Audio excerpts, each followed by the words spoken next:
আমরা জাতি ধর্ম নির্বিশেষে একটি সাম্প্রদায়িক সম্প্রীতির দেশ বাংলাদেশ। এদেশে কোনো ধর্মাবলম্বী অন্য ধর্মাবলম্বীদের উপর কোনো ধরনের অযাচিত আক্রমণ করবে না, হামলা করবে না।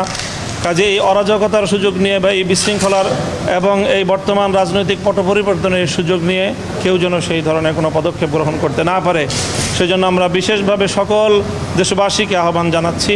বিশেষ করে রাজনৈতিক নেতৃবৃন্দ যারা রয়েছেন, আমাদের ইমাম সাহেবান যারা রয়েছেন, আলেম ওলামা যারা রয়েছেন, তাদের ক্ষেত্রে একটি অগ্রণী ভূমিকা পালন করতে হবে।